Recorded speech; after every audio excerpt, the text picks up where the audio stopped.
Viajamos a 5 localidades de la comarca de Tierra del Vino en Zamora, localidades que forman parte de esa España vaciada de la que nos hablan y cuya cultura ha generado bienes que son ahora de interés turístico regional. Un rico y denso patrimonio por conocer. Hasta figuras emblemáticas de la historia de nuestro país, como Santa Teresa de Jesús, ha pisado alguno de estos municipios. Sanzoles, Benialbo, Fuentes Preadas, San Miguel de la Ribera y Argujillo conforman una ruta para recuperar la esencia patrimonial de toda una provincia. Comienza nuestro paseo por la Ruta Identidad.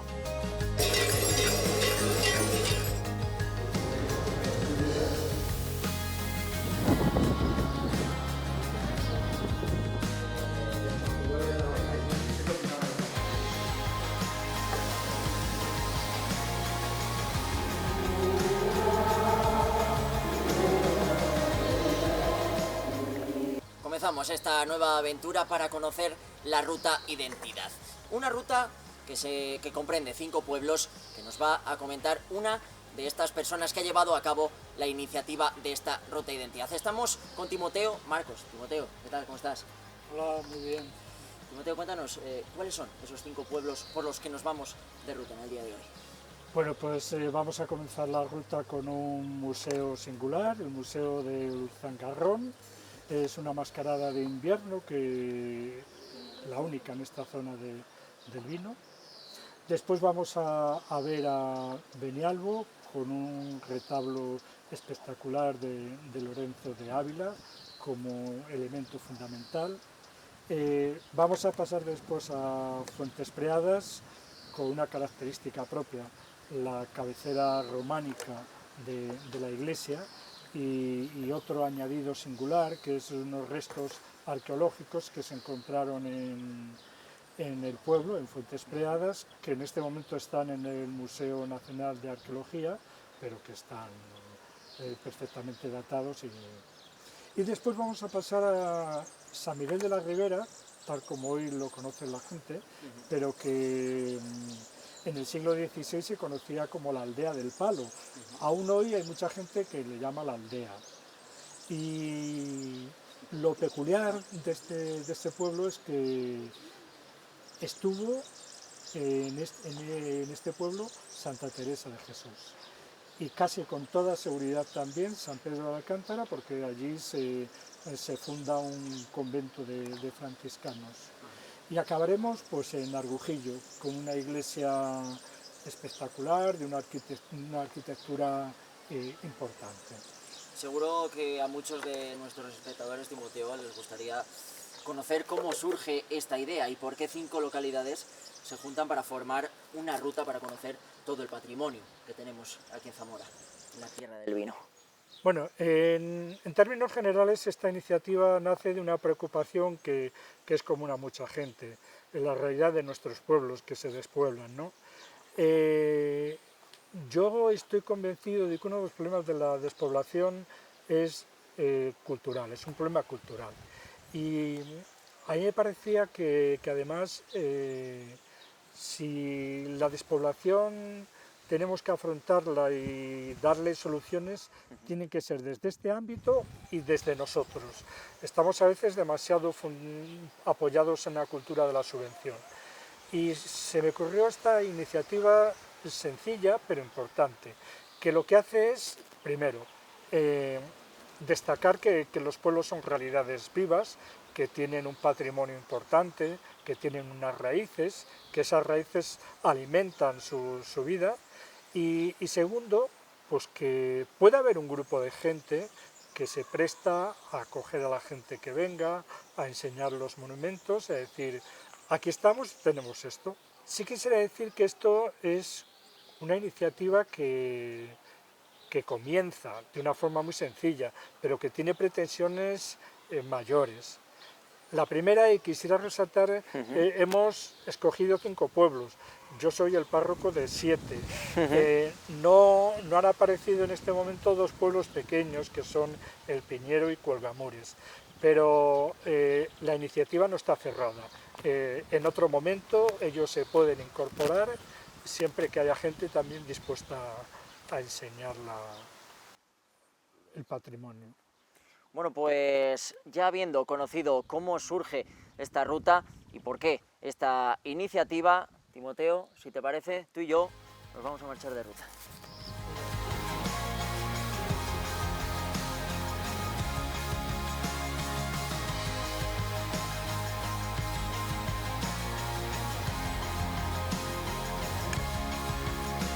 Estamos con Celedonio Pérez, socio de la Asociación de Amigos del Zangarrón de Sanzoles. ¿Qué tal?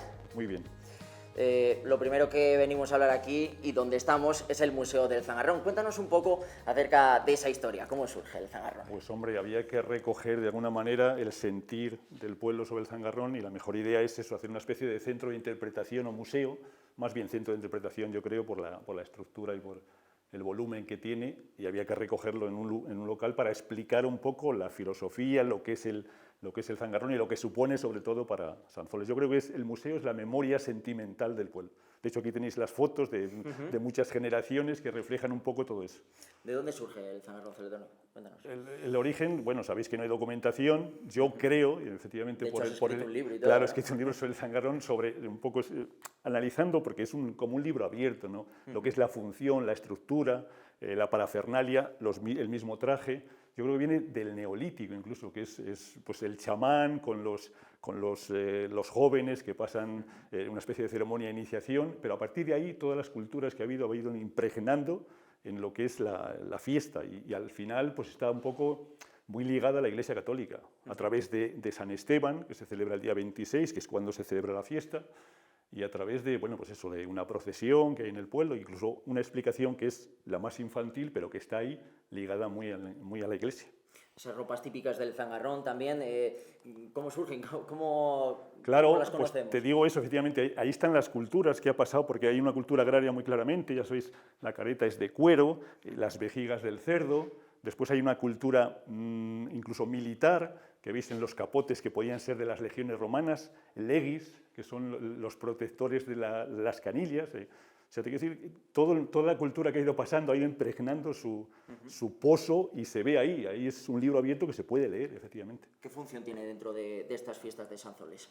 El Zangarrón para nosotros es, no sé si salvando las distancias, como la Semana Santa para Zamora capital. Es verdad que, o para bercianos de Alíster, su Viernes Santo, ¿no? Santo Entierro. Quiero decir que es una fiesta que identifica a todo el pueblo. Tiene además eso, un espíritu especial que une al pueblo. Aquí no hay ideologías políticas. Todo el mundo lo vive, todas las familias tienen orgullo de tener zangarrones en su familia y no hay ningún tipo de distinción. No conozco a ninguna familia que rechace o que haya rechazado que un hijo suyo, un nieto, sea zangarrón.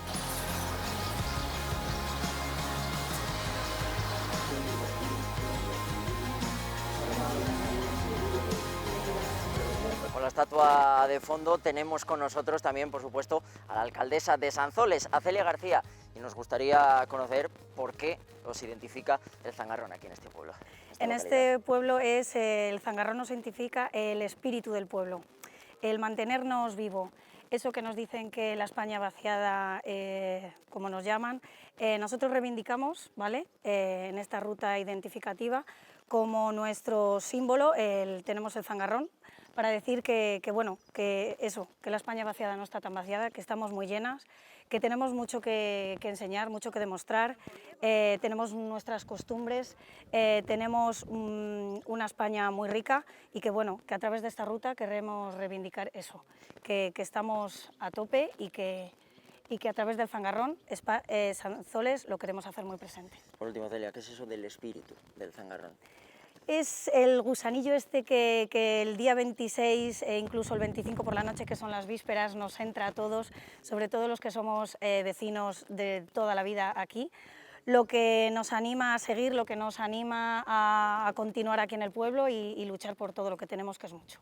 Me han comentado, y ahora sí, para terminar ya, me han comentado que ese día el Zangarrón es la autoridad por encima de ti. Por supuesto, además se lo cedo con todo, con todo el honor. Sí que es cierto que ese día la autoridad, en este caso lo que somos los que representamos el ayuntamiento, quedamos a un lado y el que manda y ordena es la figura del Zangarrón y además con mucho orgullo.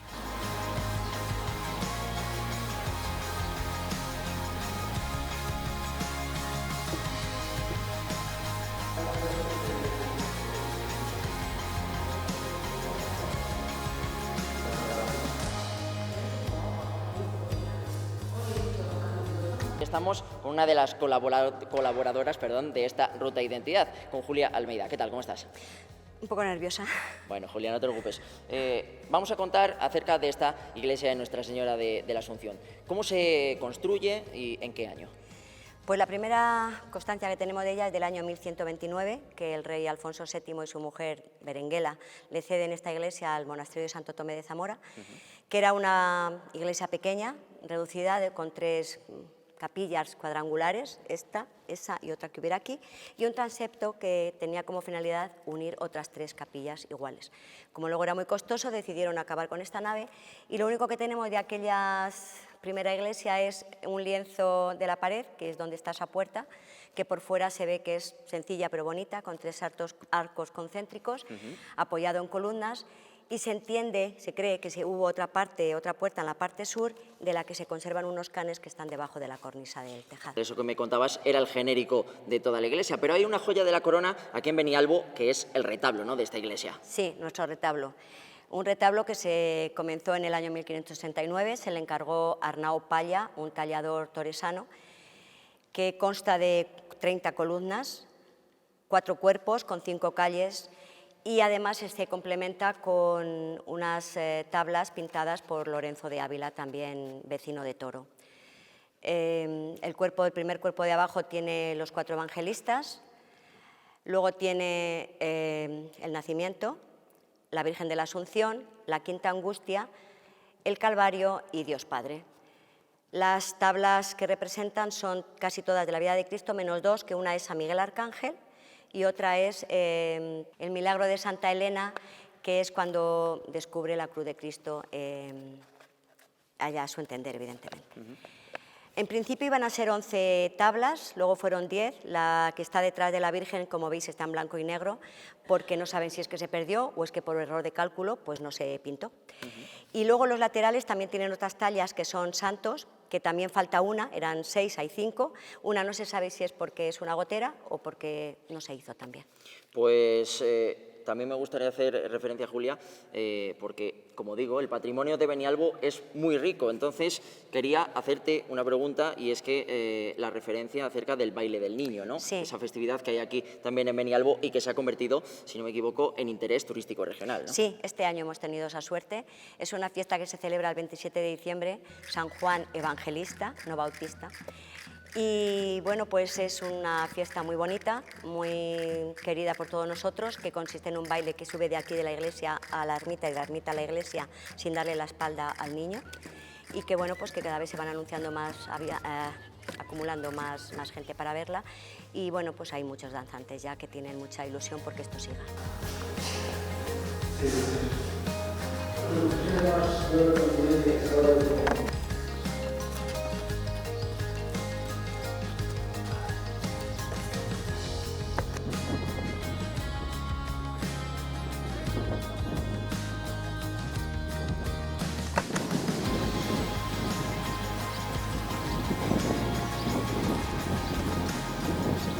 Estamos con Jandri Alonso. ¿Qué tal? ¿Cómo estás? Es colaborador de esta Ruta Identidad. Pues muy bien, muchas gracias. Cuéntanos, ¿cómo surge, cómo se construye esta iglesia de San Cristóbal? Pues esta iglesia de San Cristóbal, como bien has dicho, se empieza a construir en el siglo XII y va por etapas. Y el cabecero, que es seguramente lo más importante de toda la iglesia, arquitectónicamente y artísticamente, pues se sabe que es románico por las marcas que tienen de los canteros que la construyeron y por las ventanas que dan al exterior y porque el ábside es semicircular y da al norte. Eso es una característica de todo el románico. Cuéntanos más datos acerca de ese cabecero románico, Jandri, que seguro que sabes mucho.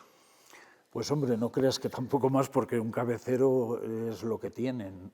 Simplemente la fecha de construcción, las ventanas que guarda y luego las cruces de sus fundadores, sobre todo, que es la cruz que es como una doble cruz, que era la cruz de los templarios y de los caballeros del Santo Sepulcro, y que tenían su origen me parece que en Calatayud, en un monasterio, y creo que incluso está en la misma bula cuando se otorga aquello aquí, y también eran los del convento o del Santo Sepulcro en la ciudad de Toro. ¿Cómo es de extraño encontrarse aquí un cabecero románico, Handy? Pues hombre, yo creo que no es tan extraño, porque según se iba cristianizando, en aquel momento las construcciones eran las que había en la época, era el románico en la Edad Media, entonces no es nada de extrañar. Aquí se piensa incluso que hubo una basílica anterior, que era visigoda, y que todavía hay algún resto, pero de eso no vamos a hablar. Te quería preguntar también, porque Fuentes Pereadas también tiene nombre nacionalmente. Se encuentra, su ajuar romano se encuentra en Madrid, ¿no? En el Museo Arqueológico Nacional. Así es. Acerca de ese ajuar. Sí, es del siglo IV, V y es tardorromano. Y se encuentra aquí en el año 1970 haciendo los caminos de concentración parcelaria.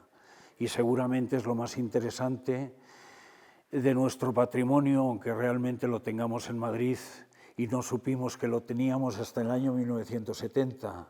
Se hizo un tratamiento exquisito al aparecer, se hizo todas las correspondientes comunicaciones y Patrimonio Nacional actuó con mucha premura gracias al alcalde que en aquel momento había en este lugar. Nuestra cuarta parada se centra en San Miguel de la Ribera, una localidad de la comarca de La Guareña y situada a tan solo 25 kilómetros de la capital. Un lugar que no solo destaca por su iglesia, que no solo destaca por su gente, sino también por la historia que tiene que contar. La conocida como Aldea del Palo en los siglos XV y XVI tuvo la presencia de una figura emblemática nacida en Ávila. Hablamos de Teresa Sánchez de Cepeda y Ahumada, más conocida como Santa Teresa de Jesús. Aquí, Santa Teresa, en este pueblo, vivió, confirmado por los carmelitas, quizás un poquito más de un año. Y el planteamiento que surge ahora es, ¿qué hizo Santa Teresa durante un año en este pueblo? Para mí que lo más importante fue la formación que ella tuvo, porque ella vivió en la casa del mayorazgo, en la casa principal del mayorazgo de San Miguel de la Ribera, ahora, entonces Aldea del Palo.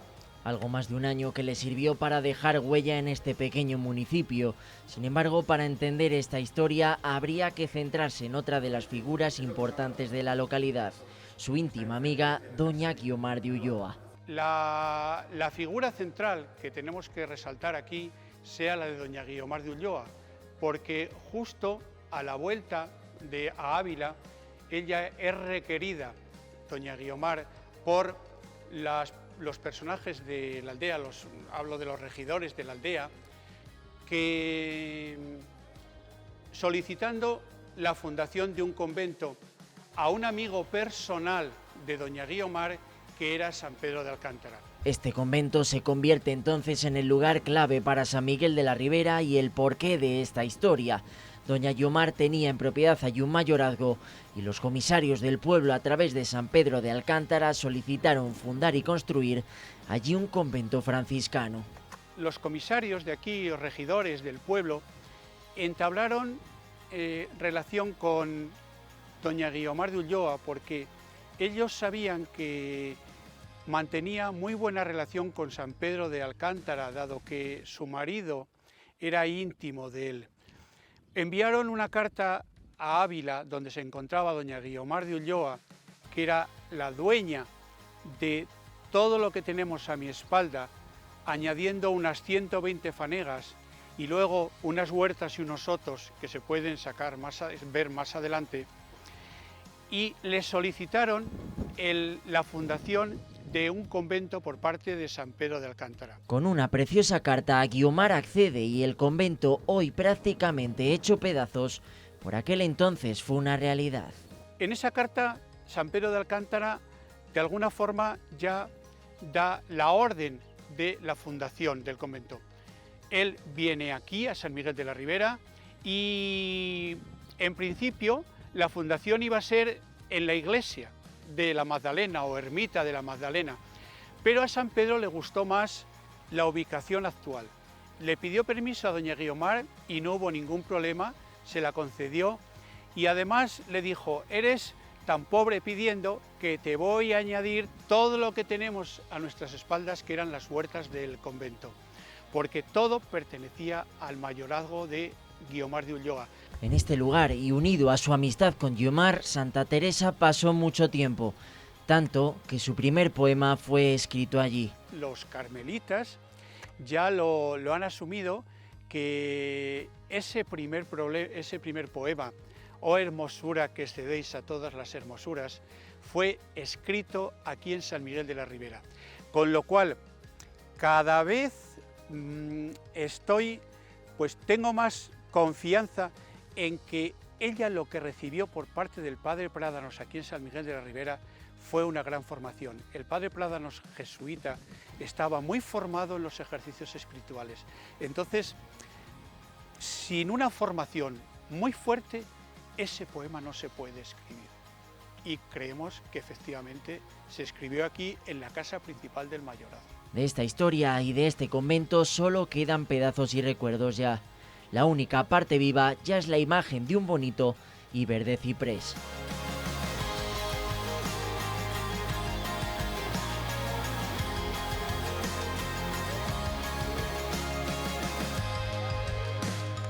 La última visita de nuestro paseo tiene como protagonista a Argujillo, localidad donde ponemos el ojo en su iglesia de Nuestra Señora de la Asunción, un templo dedicado al culto, construida en la época del Renacimiento en pleno siglo XVI. Es una iglesia que se plantea como un edificio de planta de cruz latina y es trazada en pergamino por el arquitecto salmantino Martín Navarro. Un arquitecto que forjó la iglesia en función de los habitantes que había por aquel entonces en Argujillo. 20 años después de iniciar el proyecto, fallece. Él, a los 20 años de comenzar el proyecto, fallece y es un oficial mayor el que se hace cargo de la continuación de la construcción de la iglesia. Sus características la hacen patrimonio importante de la provincia. La obra inicial se hace en la cruz y más tarde se construye la cabecera. La cabecera tiene una peculiaridad, que es que por fuera es ochavada y por dentro el ábside es cilíndrico. Como podéis ver, la cúpula es gallonada con forma de concha y tiene un tramo recto que se incorporó más tarde como mejora. Aparte de la cúpula en forma de concha, tiene una cornisa, que esa cornisa es igual que la del monasterio de Valparaíso, que ya no existe. En su interior, unos lienzos llamados judíos que representan la pasión de Cristo. Antiguamente se ponían en el altar del miércoles santo al viernes santo después de los oficios y está compuesto, aunque aparentemente son 3 sargas, son 7 cuadros. De abajo a arriba, la última cena, la flagelación y el camino del Calvario. Ese es el de la izquierda, y el de la derecha, el huerto de los olivos, el prendimiento o el beso de Judas y el ecce homo o la sentencia de Pilatos. Y en el centro iría la crucifixión.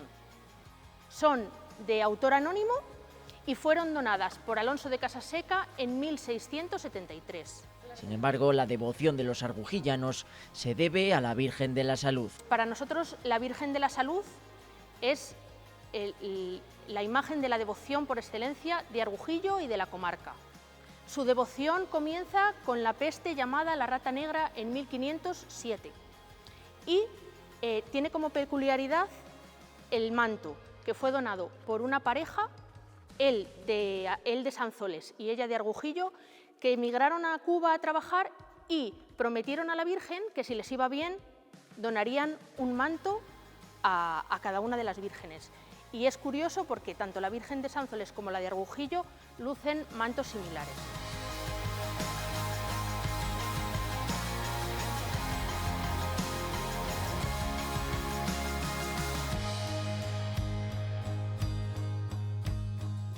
Nuestro paseo acaba aquí, en Argujillo. Nos vemos en la próxima. Adiós.